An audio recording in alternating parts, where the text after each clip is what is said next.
I won't forget that morning, not if I live to be 100. I counted the men as they marched out of the yard. They'd hardly slept for weeks. We of the CID had slept even less, but the nightmare that kept us awake was all the same nightmare. That's why we weren't surprised when the commissioner asked us up to the conference room for a bit of a talk. He'd talked to us plenty, we knew that. It didn't help any to know what was ahead of us.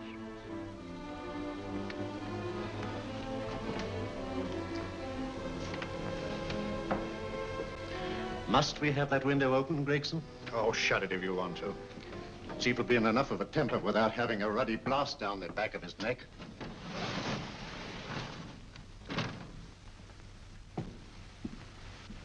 Gentlemen, the commissioner.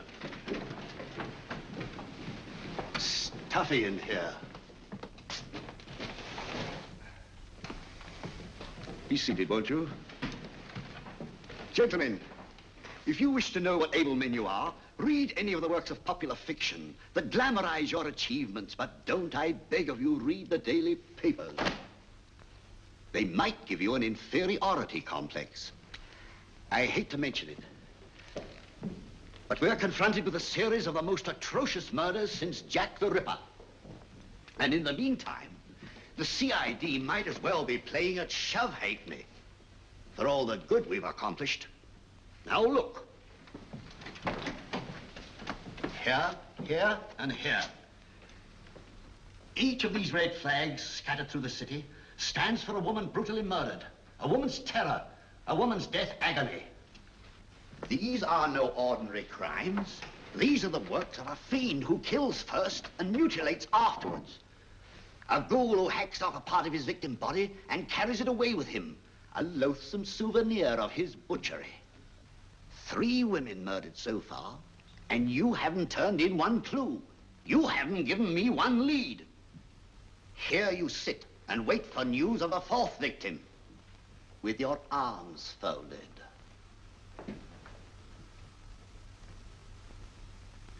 Well, we hadn't long to wait. It was down Lambeth Way where a young woman was hurrying home late last night. She saw something and stopped. It was a constable. He spoke to her and he walked along with her, just in case. He saw her go down the stairway to the basement lodging where she lived. We can only surmise what happened after that.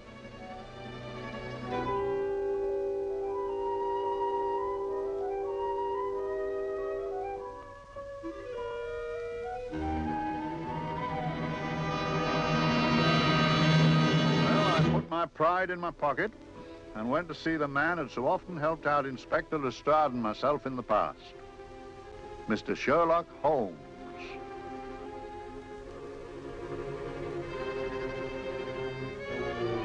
If ever a man needed help, I did.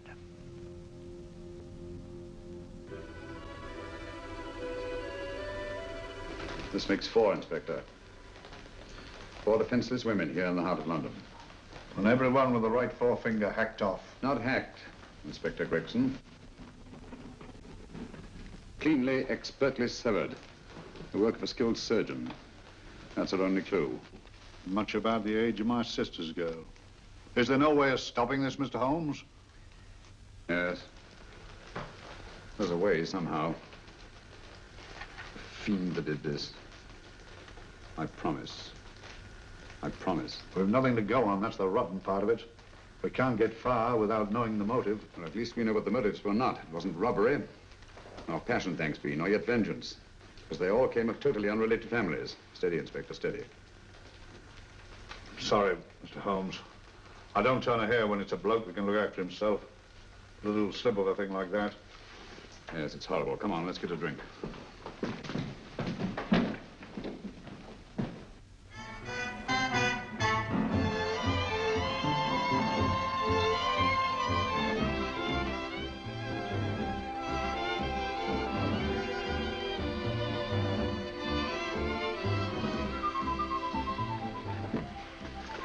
Good evening, Mr. Holmes. Good evening, Vincent. Whiskey and soda, please, and a double for my friend here, Inspector Gregson.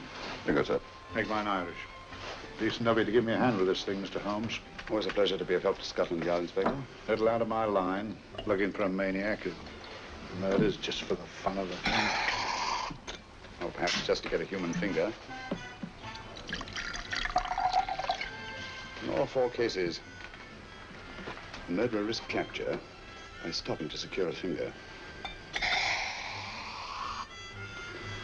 What about 4? Who knows?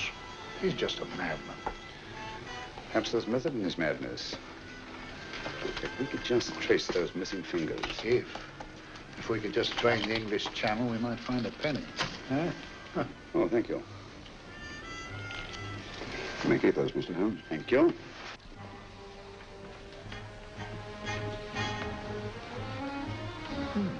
Sir George Fenwick, isn't it?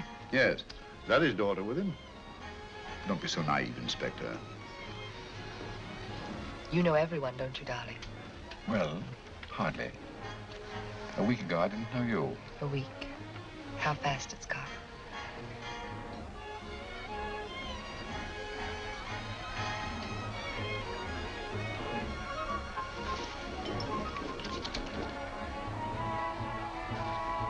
I collect these things. How very quaint of you. Shall we go? Yes.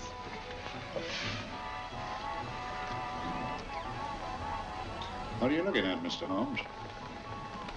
Looking at a very handsome woman. Not drawn to the purple, but giving an excellent imitation. Would you like to come to my flat for a nightcap? Lovely idea. Yes, isn't it?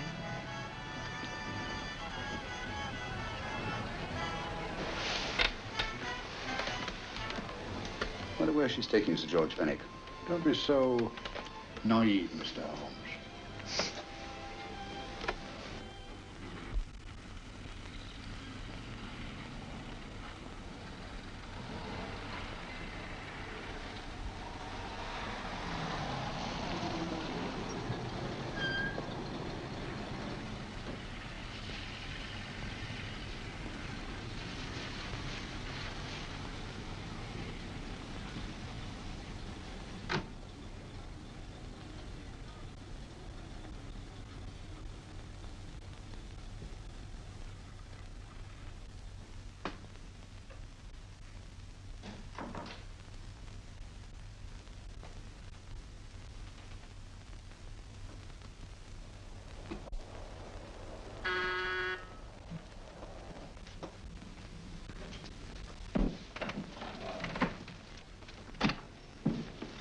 Good evening, Mum. Hello, Grandon. Any messages? No, Mum. Thank you. Drinks, Grandon. One of your nice surprises. Yes, Mum. I say, you don't mean that... Grandon's a marvel, aren't you, Grandon? Yes, Mum. You wouldn't believe the things she can do. Ah, charming place. Delightful. Really? You think so? I'm so glad. Do sit down. Do you mind? Do I mind? What a question. I don't mind anything, really. Except not being with you. Now, you really don't want me to believe that, do you? Not too seriously. Good. We're both quite grown up, aren't we? Quite.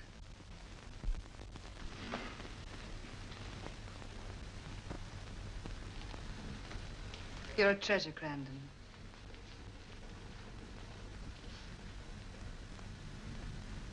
And lower the lights a little as you leave.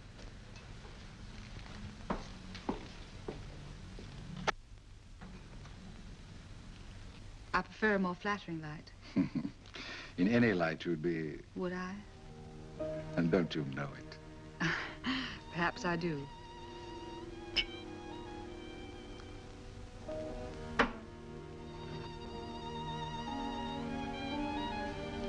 Oh, that priceless woman. You wouldn't believe it, but she's absurdly romantic. She loves dreamy music, and she thinks that we... But we do, don't we? Do we? Well, it's rather soothing, restful. Yes. And we all need rest at times, like tired children who've played too long. You've played with wooden soldiers, I suppose. Funny. Hadn't thought of that for years. Toy boats were my special joy. Anything I could set afloat anywhere. Like this, and this. Toy boats sailing into the Never Never Land. The land of beautiful dreams. Look. Look, art isn't it how the light is reflected? Little specks of light that move and move, like stars on a slowly moving stream. You know, Holmes, I'm very sensitive to atmosphere. No? Yes, I can tell by the feel of this room there's been a murder committed here. It may interest you to know, my dear fellow, it was the other side of that door at the foot of the stairs that the poor girl was murdered. If only I could find it. Find what? The one thing these unfortunate victims have in common that might give us a motive for these murders.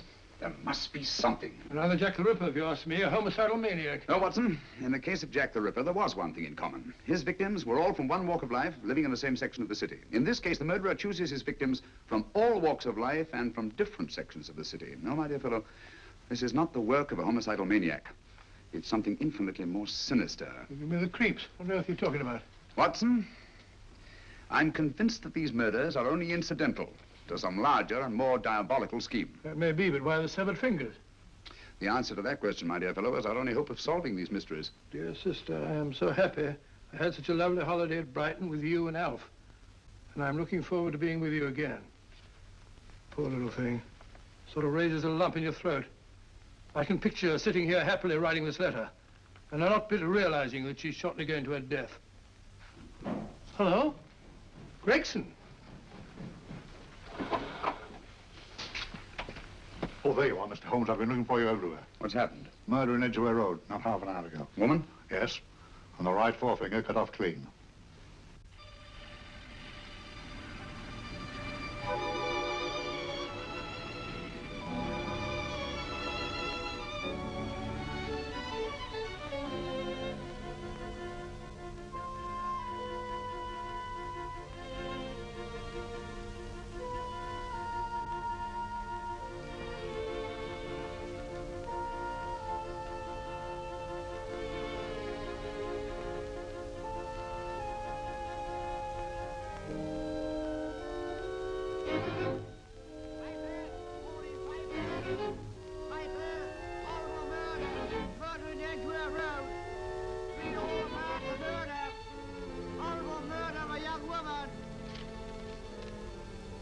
Get your papers.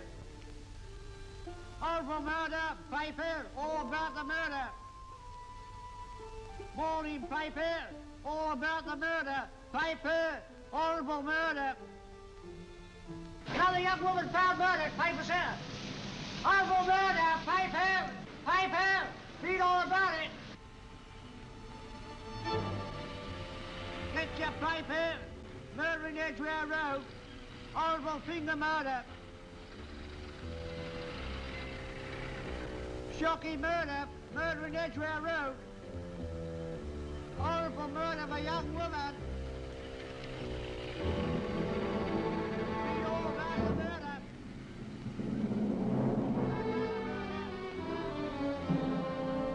Only fancy, Mum. There's been another of those horrible murders. Dear, dear, how shocking. Yes, Mum. I really don't feel quite safe here myself. Oh, dear.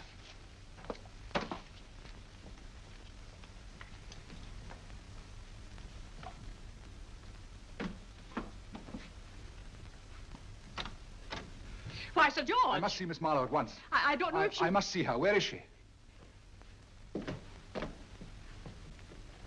Lydia. Why, Sir George, what is it? What happened? I don't know. You'll have to help me. You've got to help me. But I don't understand. Listen, I woke up a few minutes ago in a cheap boarding house off Edgware Road. I don't know how I came there. I don't know when. The last thing I remember is being here with you. Calm yourself, Sir George. When did I leave here? Well, it was about, It was 10:45, Mum. Precisely. You seemed, forgive me, just a little distressed. Detached, not interested. I thought I'd said something to offend you. I don't remember.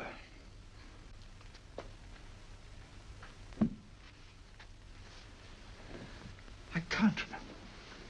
Tell me, has this happened to you before? Before? Well, there is such a thing as amnesia, you know.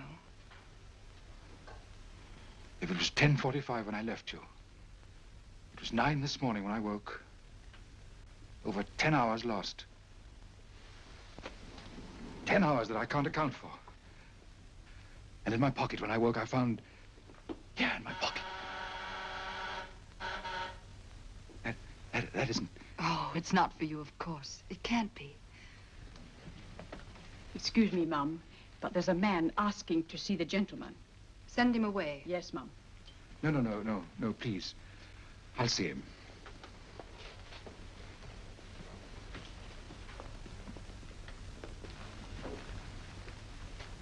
Well? Delightful room.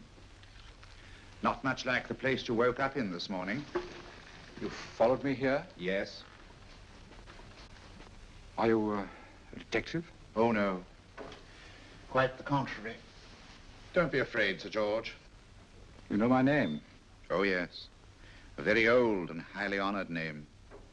And being the bearer of such a name, and also a very wealthy man, I thought you might care to possess yourself of this trifle. Rather than let it fall into the hands of the police. 'Tis yours, if I'm not mistaken. The initials, GF. Where did you get this? It came out of your pocket. I saw it fall, but you never noticed. You were very busy, bending over something with a knife. Then you put something in your pocket.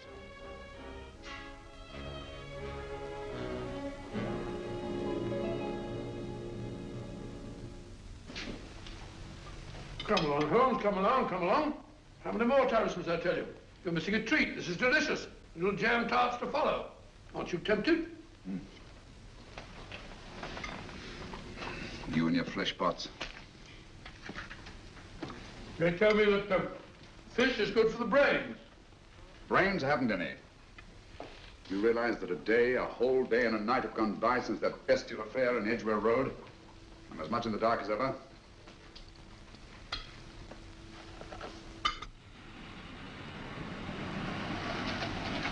Hello, here comes a client, unless I'm very much mistaken.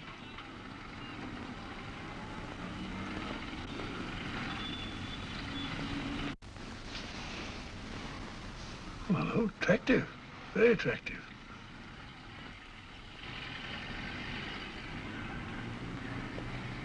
Obviously, she left home under the stress of some very great emotion. How do you know that? She isn't wearing any gloves. A startling omission in a young lady of fashion. No, she didn't put her coat on. Open car, too.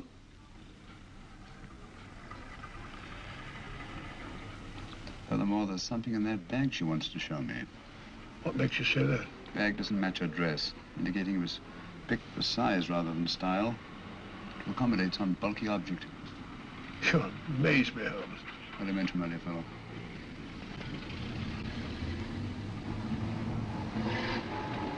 Well, that's interesting. What is? A cab, turning at the empty house. I wonder why he followed her here. Oh, wouldn't you? Quite possibly with glasses.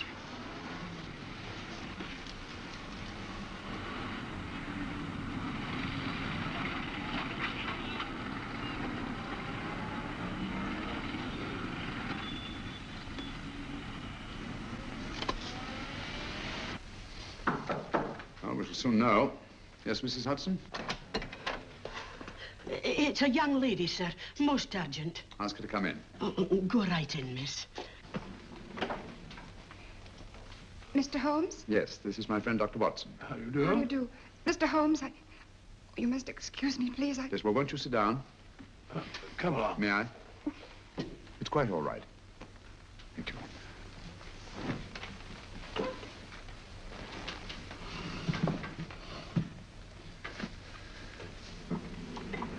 Now, try to control yourself, Miss Fenwick. You're with friends. You know my name?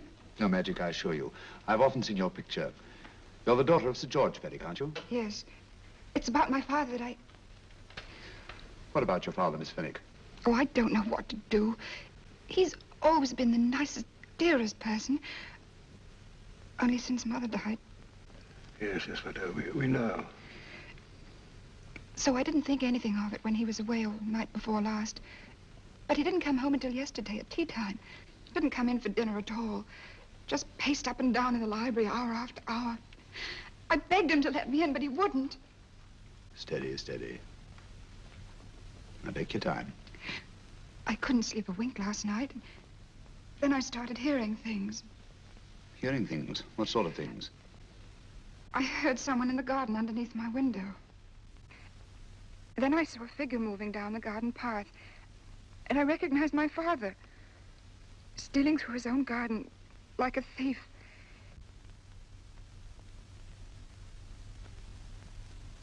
He had a spade in his hand, and he stopped by the greenhouse where he started to dig. This morning, at daybreak, I stole out into the garden and I found this.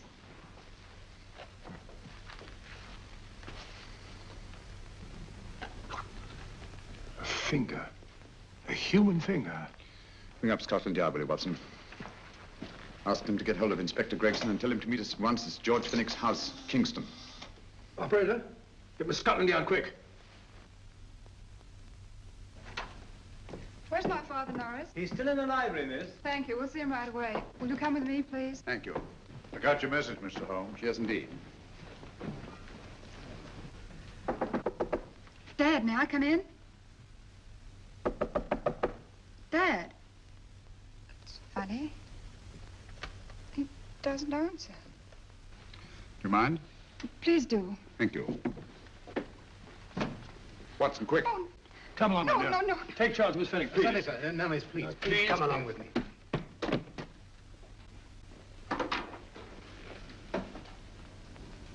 Dead? Yes. What do you make of it, Doctor? Shot in the back, between the second and third ribs. The bullet undoubtedly penetrated the heart. Look at the powder marks on his coat. I was afraid of this. What do you mean? Don't you remember the man in the cab who followed Miss Finnick to Baker Street? Well, you don't think he had anything to do with it, do I you? think it's reasonable to assume that he tipped off someone that I'd been sent for. Sir George has obviously been murdered to keep him from telling me what he knew. What was the weapon used? Small caliber revolver, point blank range by the look of the wound. The murderer came in through those French windows. The mud from the garden he brought in his boots. Sir George must have surprised the intruder. Passed the room to him here. What follows, we can't tell. But from the location of the wound, I'd say that he turned his back for a moment, and as he turned, the muzzle of the revolver was placed between his ribs and one muffled shot fired. And you mean to say he kept on going, even after he was shot? There's no doubt about it. Look there. The trail of blood leads us back to the desk. Something Sir George was after. Something. I know. He was trying to summon help, poor chap. I don't think so, Watson. There's the bell pull by the fireplace. No, you'll notice from the trail of blood that Sir George made straight for this desk here. I wonder, there was something he was desperately anxious to get. Hello. His right hand's clenched. That's perfectly natural. Death agony. But the left hand lies open. Why only one hand clenched in the death agony? The right hand, the hand nearest the desk. Please note that. If Sir George took something off this desk, something so important that he spilled his last drop of blood to get it, I want to know what it is.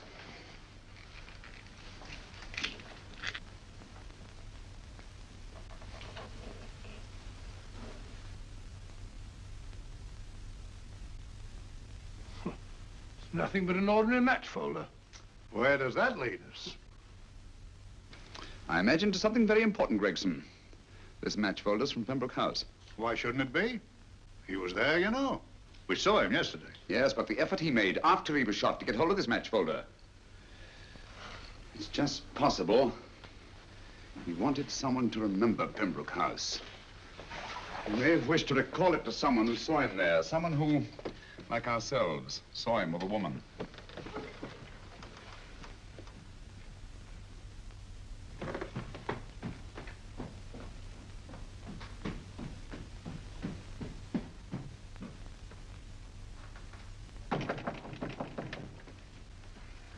Come in. Oh, Dr. Watson, this came by hand for Mr. Holmes, not 10 minutes ago. Thank you, Mrs. Hudson. That would be the report from Sir George's bank. Report from Sir George. Oh, really? Don't you remember his daughter told us that he'd just closed his account? had it looked into at once.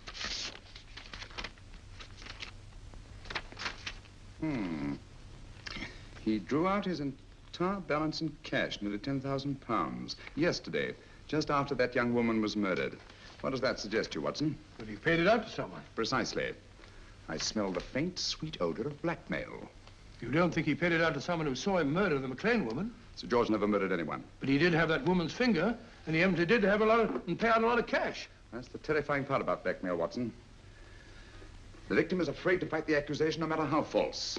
Once the accusation is made, his name is smeared, and sometimes his life is ruined. Well, Sir George didn't commit these murders. What fiend did? I rather think they're not the work of any one man. Oh, come, Holmes.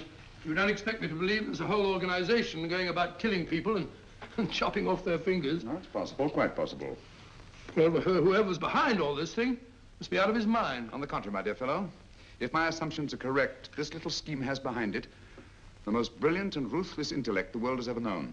You don't mean Professor Moriarty? I do. Oh, steady, Holmes. You've got him on the brain. This is the third time in as many months you've suspected him of unsolved crimes. He's dead, you know. Is he? Is he? You know he is. He was hanged in Montevideo, well, over a year ago. I know that someone was hanged in Montevideo under that name. But I'll stake my reputation that Moriarty is alive and here, now, in London. Hello? Yes, Dr. Watson, wait a minute. You me? Well, yes. This is Dr. Watson speaking. No, I'm afraid I've retired. I don't practice anymore. What? Oh, that's a different thing. An emergency case. Well, just a minute. Yes? Yes, well, see, she's not moved. Remember that? Don't touch her till I get there. Fractured case in the Cardinal's Mews. Heavy woman. 14 stone. Look at dust. 14 stone. Just the sort of person who would hoist herself up on a stool to feed the canary. There ought to be a law against fat people keeping little dicky birds. Well, so long, old man. I shan't be very long. Haven't used that bag since I brought little Amelia. What's her name in the world? She grew up to be a very unattractive child. Well, who wouldn't with a name like Amelia? Oh, Amelia. Amelia.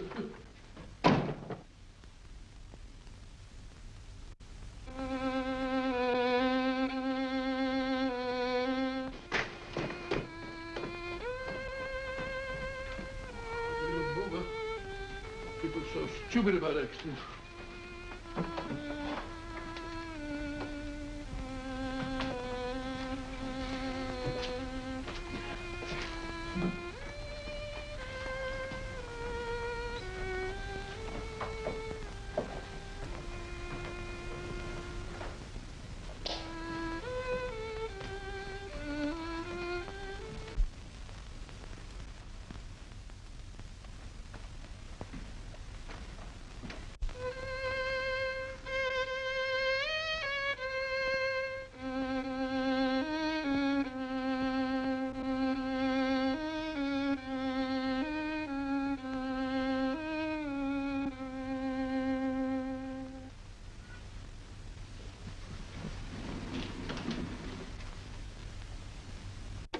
Oh, Professor Moriarty. Not that I wish to appear inquisitive, but to what am I indebted for the pleasure of this visit? Scotland Yard will be interested. It's very convenient for me to have Scotland Yard think that I'm still dead in Montevideo. I never dreamed of fooling you. Thank you. The thought occurs to me, Mr. Holmes, that there are some advantages in living within the law. You're very comfortably fixed here, aren't you? As I get on in life, the little comforts appeal to me more and more. Oh, I beg your pardon. Won't you sit down? Thank you.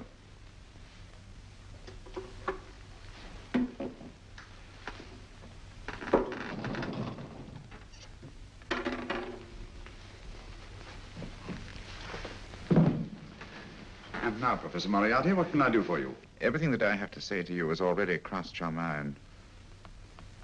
And my answer has no doubt crossed yours. Yes, final? What do you think? I shall not rest until you are hanged for the finger murders. You've no proof, you know. No, not a shred. But I have you. I could turn you over to the police here and now. You could. But if you did, you'd never see Dr. Watson again. Oh, the telephone call. Quite. I rather assumed you had taken some such precaution. Or I should have snatched up a revolver and indulged in a fit of heroics when you came in. Very smart, aren't you? Not smart enough. Or I should have anticipated you. But if any harm comes to Dr. Watson, I shall seek you out. I shall not rest until I find you, and when I do... No harm will come to Dr. Watson this time. But I can't answer for the future. Mr. Holmes, I should strongly advise you to drop this case. Don't be silly. Think it over. We've had many encounters in the past. You hope to place me on the gallows. I tell you, I shall never stand up on the gallows. But if you are instrumental in any way in bringing about my destruction, you will not be alive to enjoy your satisfaction. And we shall walk together through the gates of eternity, hand in hand. What a charming picture that would make. Yes, wouldn't it? You know, I really think it might be worth it.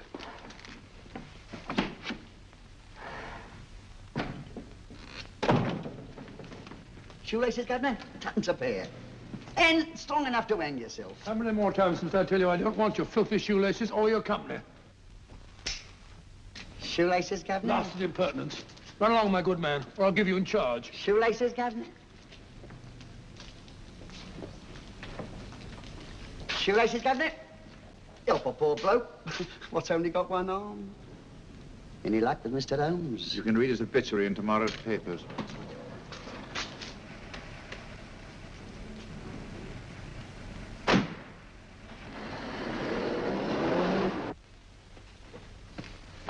Oh, there you are, Watson. Come in.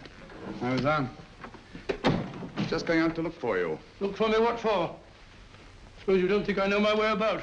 Well, you're right, I don't. Blast all practical jokers anyhow. Know where I've been? On a wild goose chase. Exactly. There's no such number in McCardle's Muse. Some fool's idea of a joke. Did you see anyone? No, nobody especially. Only a whining old idiot selling bootlaces. Persistent beggar, wasn't he? Stuck to you like grim death. Huh? How do you know? And finally left you for someone who looked like better pickings. Someone, my dear Watson, was Professor Moriarty himself. What? Just called on me. Moriarty here and you let him go? But you must be out of your mind. Why?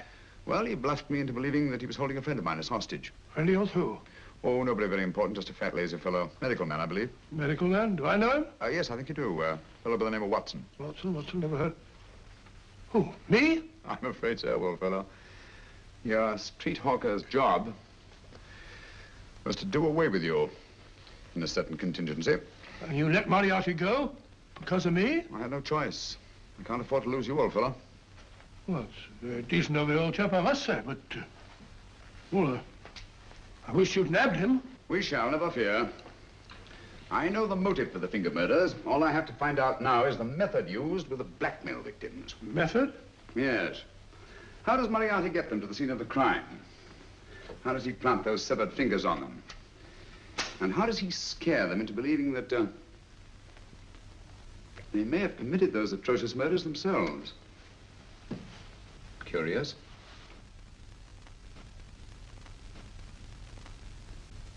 Very curious. Huh? Curious? What's curious? That window in the empty house across the street. First floor front. Huh? What's wrong with it? It's open. Well, shouldn't it be open? Well, it wasn't open half an hour ago. I'll stake my life on that. Well, it's not our business. Let it stay open. I wonder if you'd go over, old fellow, and see what's the matter. Oh, trespassing. Against the law. Very well, I'll go myself. Oh, well, if you're going to put it like that, ridiculous waste of time. Going about shutting windows at this hour of the night. Yeah, you better take this torch. Well, take what? Dignified job for a doctor. Dr. Watson, the torchbearer. And what do you propose to do? Sit in a comfortable chair, I suppose, and read a good book? That's a very good idea. Yes, very good idea. While I play night watchman, you have a nice read. Mm-hmm. Good night, have a good time. Have a good time, what do you mean, have a good...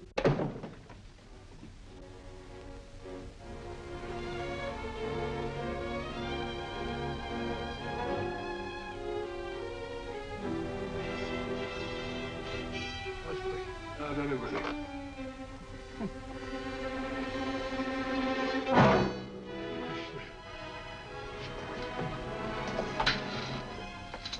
What on earth's it for? Oh, umbrella stand. Pretty little thing to keep about the house. Must have been a pet.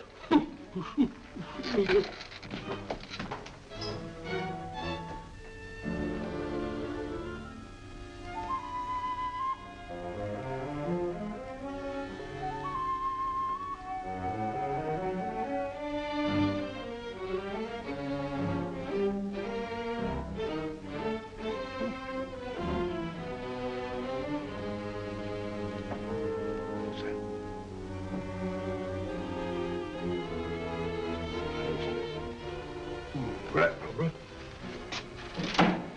This was good. Oh.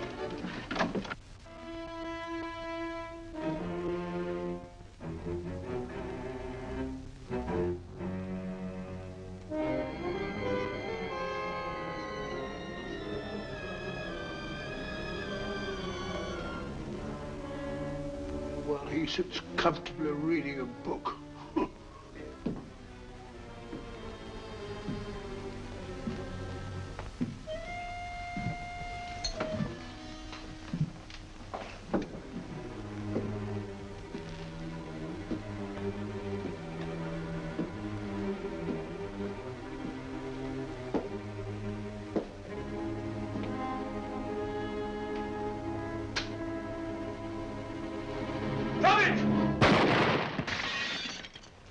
He killed Holmes! He killed Sherlock!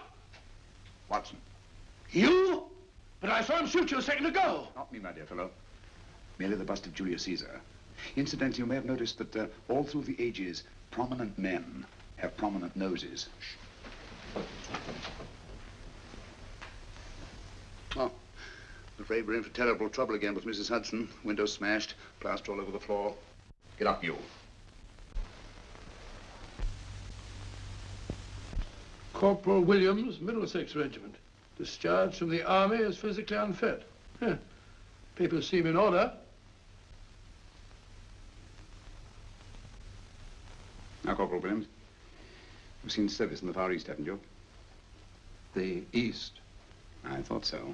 Look at his complexion, Watson. Yellow as saffron. He's been taking atabrine. Cure for malaria. Sniper, aren't you? Sniper? Why did you try to kill me? I had to kill him. I had to. Oh, snap out of it. Stop it, Watson. He's shamming. No, he isn't. Who told you to kill me? She told me. She told you? She told me I couldn't miss. Well, luckily you did miss, you murderer. He isn't a murderer, Watson. Listen, Corporal Williams. She told you you had to do it, didn't she? I had to do it. I've got it, Watson, I've got it. Got what? The method used in the finger murders. Well, what is it? Hypnotism, my dear fellow, hypnotism. And it wasn't against his nature, that's the devilish part of it. They picked a man for that purpose whose job was sniping. Who are they? Professor Moriarty and his finger murderers. Williams spoke of a woman. I think you'll find that she asked him home tonight for a drink. Nice quiet rooms, soft lights, music. You've got it all pat, Mr. Holmes. What's the lady look like? Oh, up 30, nice figure, blonde, lustrous eyes. Oh, really? Got a phone number? Oh, so? Williams will give us her address. Look after him, Gregson. Don't let anyone come near him. He's our key witness in the finger murders. Well, I hope you're guessing right, Mr. Holmes. Get up, Williams. Now, go with Inspector Gregson anywhere he tells you. Come on. Yeah. Ring me as soon as he comes to himself, will you? I will. Good night, gentlemen. Good night. Well, if you believe that fellow Williams was hypnotized, I suppose you think Sir George Fenwick was hypnotized, too. Yes, I'm quite sure of it. Have a cup of tea? Thanks, old boy. Nothing to eat. But why didn't these people make Sir George do the murder himself? Because they didn't want to get him hanged. They wanted to blackmail him. Well, who do you think the actual murderer is? One of Moriarty's gang. A diabolically simple technique. Kill a woman. Yes, but why cut off the fingers? My dear fellow, don't you understand? The severed finger is what links the blackmail victim to the murder. He wakes, finds the grisly thing in his pocket. He doesn't know how it got there. He's no idea that he's been hypnotized. For all he knows, he may have committed the atrocious crime during some dreadful lapse of sanity. In that state, when he's utterly demoralized, the blackmailers take over. Is that it? Undoubtedly. You see, they swear that they saw him commit the murder.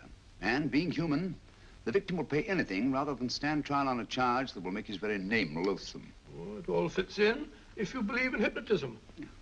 The only possible explanation. You think the hypnotist is that woman with the blonde hair and the lustrous eyes, the woman you invented? I didn't invent her. I saw her. What on earth are you talking about? That woman, my dear Watson, was with Sir George when he left Pembroke House. I saw her there. I shall see her again, and Williams will lead me to her. That's why it's so important to keep him safe. He will identify her.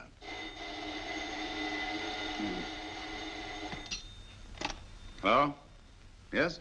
Inspector Gregson? What? Well, get every constable in the district. Yes, I'll be over at once. What's happened, Holmes? Williams is missing. Great Scott! Come on.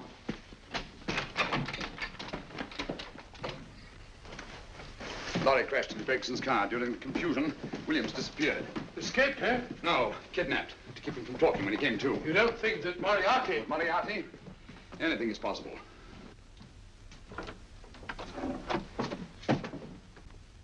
Williams! Dead. You see, anything is possible.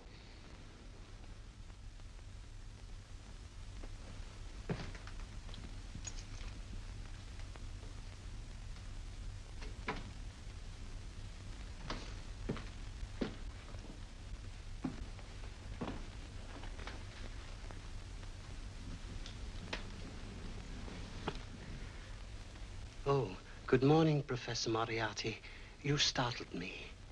I'm dressing another dolly, a dear little nurse. Is there anything wrong with your finger? Just a splinter. Nasty things, splinters. Most trying. One can't be too careful, but I'll get it out for you. I have the very instrument to help you.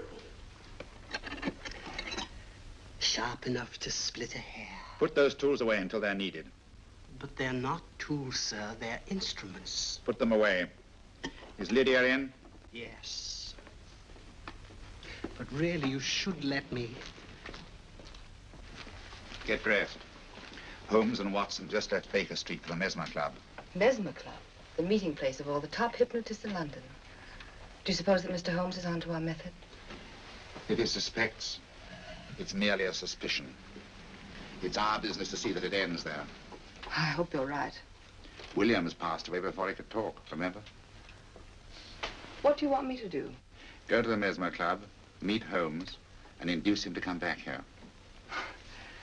Isn't that a bit dangerous? Every meeting with Sherlock Holmes is potentially dangerous. However, you say he didn't see your face at Pembroke House. And how would you suggest I get Mr. Holmes to accompany me here? Kidnap him? Oh, no. Holmes has one weakness, his insatiable curiosity. If you can arouse that, you can lead him anywhere. It's up to you to take advantage of any opportunity that may arise. This way, please, gentlemen. I'll tell Dr. Onslow that you're here. Thank you. So this is the Mesmer Club. If you ask me, hypnotism is a lot of mumbo-jumbo. Oh, come now, Watson. As a medical man, you must admit that hypnotism has its place in modern science. That may be, but 90% of hypnotists are crooks of the worst kind. Nothing more than a lot of charlatans exploiting weak-willed morons. Ah, Dr. Onslow, I believe. Happy to meet you, Mr. Holmes. Your brother Mycroft suggested I might be of help to you. He's a valued member of our little group of charlatans and crooks. Oh, beg your pardon, sir. I didn't know you were listening. Behind the curtain. My friend, Dr. Watson. Ah, delighted. Oh, did you? I wonder now. You see, we're in the midst of a little experimental session at this very moment. If you'd care to join us. Oh, certainly, That'd certainly. be very instructive. Oh, well, will you follow me? Thank you. Why should I know the way behind the blasted clinical? In treating his patients. But today, the therapeutic value of hypnotism, as we now call it, is conceded by innumerable physicians. Especially is it of value in surgical cases where the administration of local or of general anesthetic is inadvisable. Inadvisable poppycock. Oh, sorry. For the sake of latecomers, I may say that I have placed this subject under profound hypnosis. In this condition, he can feel no pain, even under applications which normally would be excruciating. Excruciating. You excuse me, please. Carter, you are having a peaceful sleep. You feel nothing. Your arms and your hands are without sensation. Mowbray, the long needle.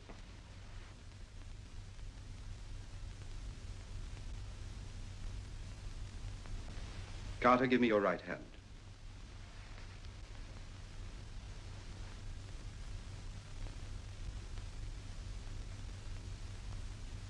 As you observe, the needle has been thrust completely through the subject's hand.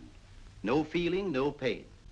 This lack of feeling is the one infallible test of profound hypnosis. Nonsense. Fellow's full of drugs.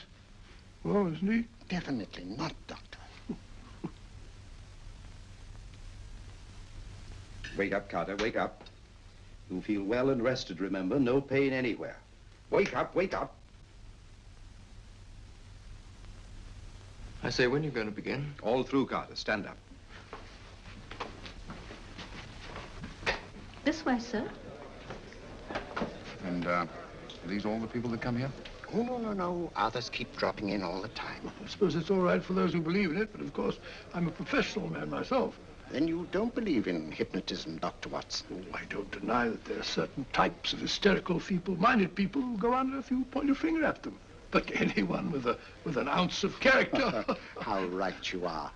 You see right through our little artifices, don't you, Doctor? Right through, my dear sir. Right through. Right so. But with the feeble-minded, as you say... excuse us, Mr. Holmes. Certainly. Step over here, won't you? Certainly, sir. Anything to oblige. Let me show you how easily we charlatans take advantage of them. Now, sit down, Doctor. Now, we set a thing like this in motion. It's wonderful, the attraction on the feeble-minded, of course. The continuous motion, if they just let themselves follow it. Of course, you could stare at it till doomsday, Dr. Watson, with no effect at all. Still, it might make you a little drowsy, like the white ribbon of road at night when you're driving. The rhythm is smooth, unbroken, and the road goes on and on, round and round, always the same, winding and winding. And you're drowsy, you're tired. Let the road come into you, as it were. The long road, the smooth road, the road to sleep. Sleep.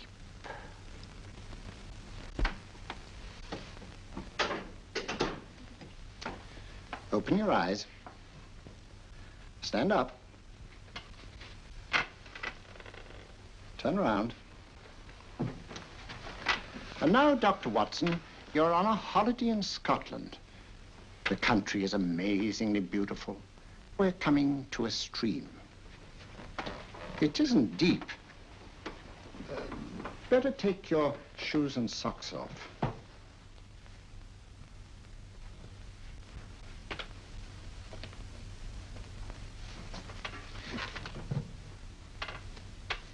Roll up your trouser.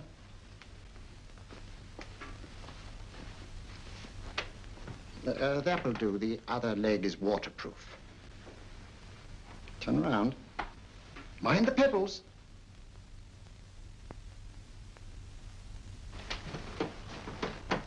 Sit down.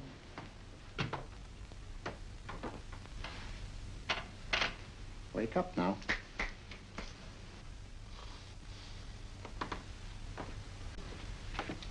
I see. What I tell you, it didn't work with me. Why, nobody with an ounce of character.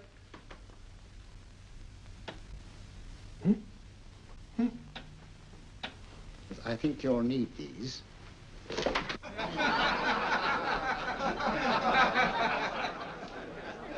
Something to laugh at? Watson, she's here. Oh, woman you're looking for? Yes, I'm going to meet her. Perhaps I can induce her to take me to Moriarty. Do you think it's wise, Holmes? May not be wise, but it's essential. After all, I've held me on with Moriarty in the past. But isn't it dangerous? She might be a hypnotist. If my will isn't stronger than hers, I deserve to be hypnotized. I feel I must protest, Dr. Onslow. I was told this was a gathering of serious students of a great science, and I find myself in a company of buffoons. Oh, my dear madam. Elliot's and Esdale Braid. Were those men martyrs for the truth?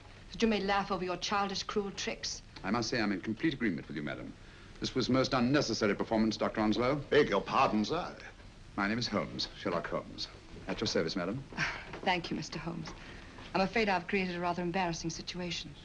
But you see, I'm interested in the serious study of hypnotism. So am I, too. Perhaps we have something in common, Mr. Holmes. Perhaps we have. Would you join me for a cocktail at Pembroke House? I should be delighted. Good.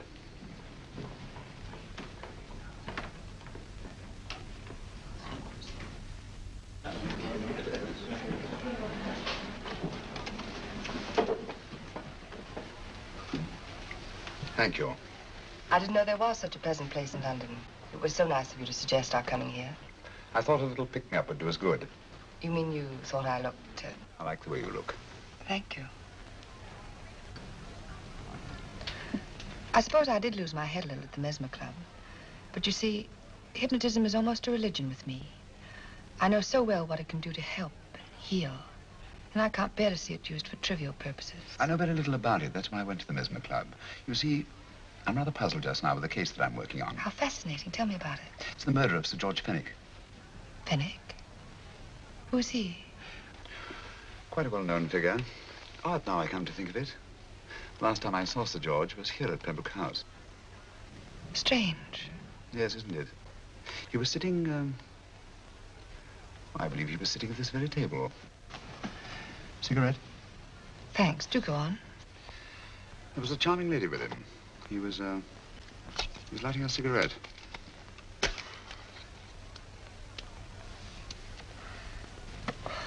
Charming. Did you see her face? No worse like. Merely her back. How unenterprising of you. Yes, wasn't it? Afraid I'm getting a little older. I shouldn't say so. That's nice of you. Still, the first time in my life, I've got hold of a case that's beyond me. I'm actually losing sleep over it. You know, Mr. Holmes, I believe I could help you. Really? I should be very grateful. You're amused. Oh, merely skeptical. How would you go about it? I've used hypnotism more than once in healing. Not for profit. I'm not a professional. But I do think I could help you. If you'd care to... I can't think of a pleasanter experience.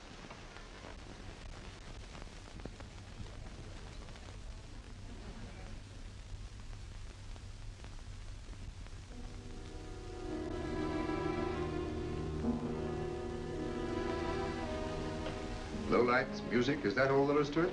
You must relax, Mr. Holmes. I'm afraid you're a rather difficult subject. So I thought perhaps a little help. Materia medica might be advisable. Drugs? No, I'd rather not, if you don't mind. As a matter of fact, I'd rather not myself. But Schrenk-Notzing, he practiced in Munich, you know. Believed it the best means for difficult subjects. Do you mind? Well, as a matter of fact, I don't approve of sedatives. Just as you wish. We don't have to go on with this at all, you know. Wait a minute. Wait a minute. All right. I'll take a chance. It's really quite harmless. What is it? Cannabis japonica, an oriental soporific. You'll need water.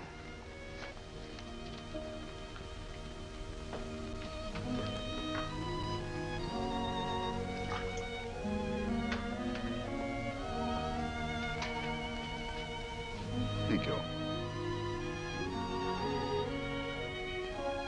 Now sit down, Mr. Holmes. You'll feel yourself growing drowsy. Don't fight it. Give in to it. Because you do want to sleep, you know. Just fix your eyes on this one white flower floating on the water. Empty your mind of every other thought. Follow the motion of the water. So smooth, not a ripple. Waters of forgetfulness. Steady, deep, strong. Strange, isn't it? How the light is reflected. Little specks of light that move and move.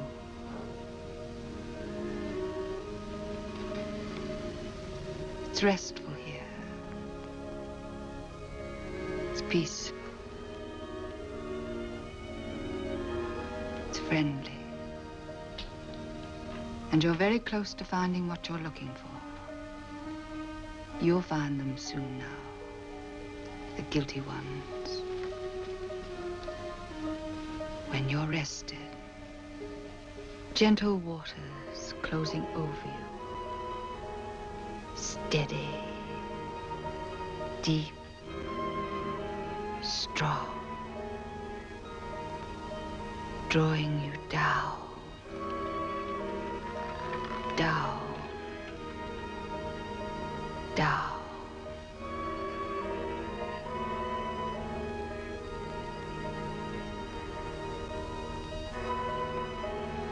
Sleep.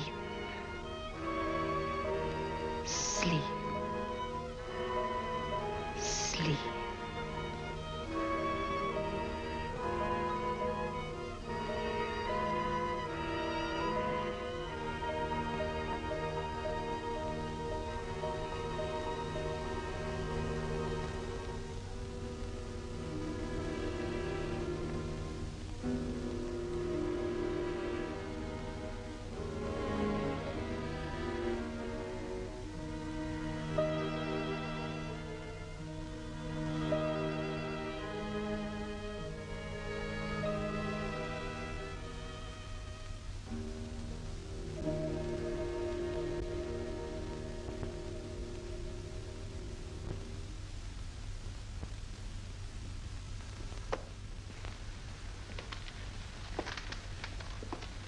Here he is, Professor Moriarty. Stand up, Mr. Holmes.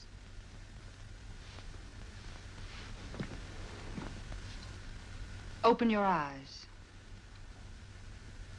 Face this way. Are you satisfied? We are dealing with a clever man. He may be shamming. There's just one infallible test for profound hypnosis. You ready, Dr. Simnel?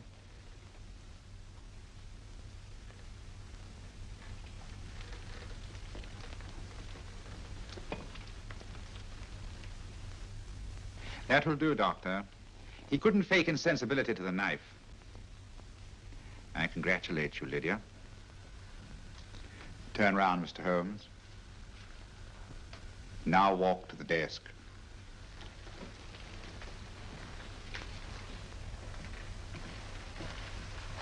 Sit down. Take that pen and write what I tell you to write. I have at last found a case which I cannot solve.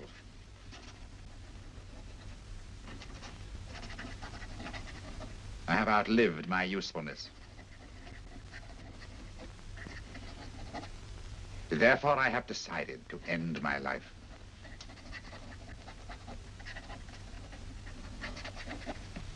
Sign your name. Now blot it.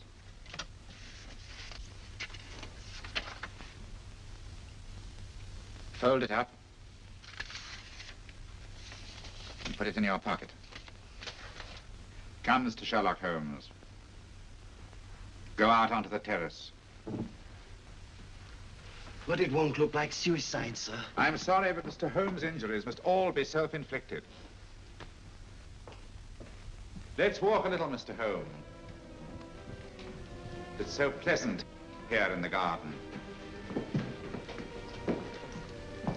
Just step up here onto the terrace. It's a nice, broad terrace.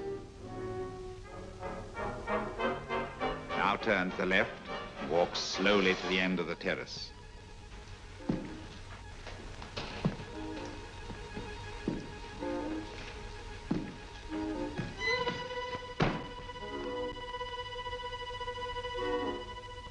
Don't stop. You must walk to the end, you know.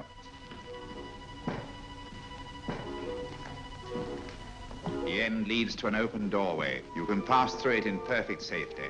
In the room beyond the doorway, you'll find what you've been looking for. Must you drag this on? This is the moment I've been anticipating for a long time, my dear. Go on, Mr. Holmes.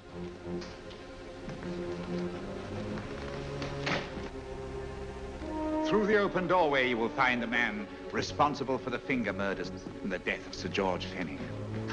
Professor Moriarty. Holmes! Stand still. What a beautiful view, Watson. I'm quite enjoying it. No, you're not. You're hypnotized. You're under a spell. Stand still. Don't move. Steady, Holmes. Steady does it. Stand perfectly still where you are. Nonsense, Watson. You don't know what you're doing. Of course I know what I'm doing. You mean you're not hypnotized? Certainly not. Then get off the wall, you idiot. Oh, look out! Holmes! Dear fellow. What were you doing up there? Holding the fort until you arrived. What kept you? Well, I ran into a spot of trouble on my way to Scotland Yard. I was arrested for exceeding the speed limit. Your luck seems to hold, Mr. Holmes. Well, I'd hardly call it luck, Professor. You see, I substituted a drug of my own for the one that this dear lady pressed on me. You are clever, aren't you? A drug that, although it leaves the subject conscious, renders him quite insensitive to pain. That accounted for my lack of reaction to Dr. Simnel's knife. Well, Gregson, quite an impressive haul. Even Inspector Lestrade himself couldn't have done any better. Thanks, Mr. Holmes. Take him away. All right, put her in the van.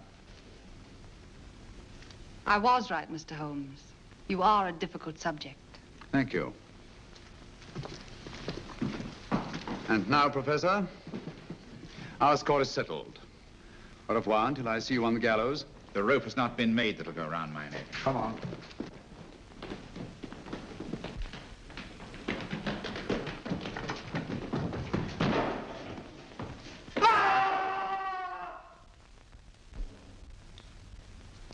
I'll take care of things, Mr. Holmes. Thank you, Inspector. Come on. An evil man, Holmes, but what a horrible death. Better than he deserved. What are you thinking of?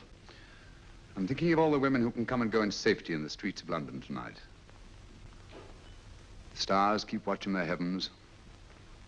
And in our own little way, we too, old friend, are privileged to watch over our city.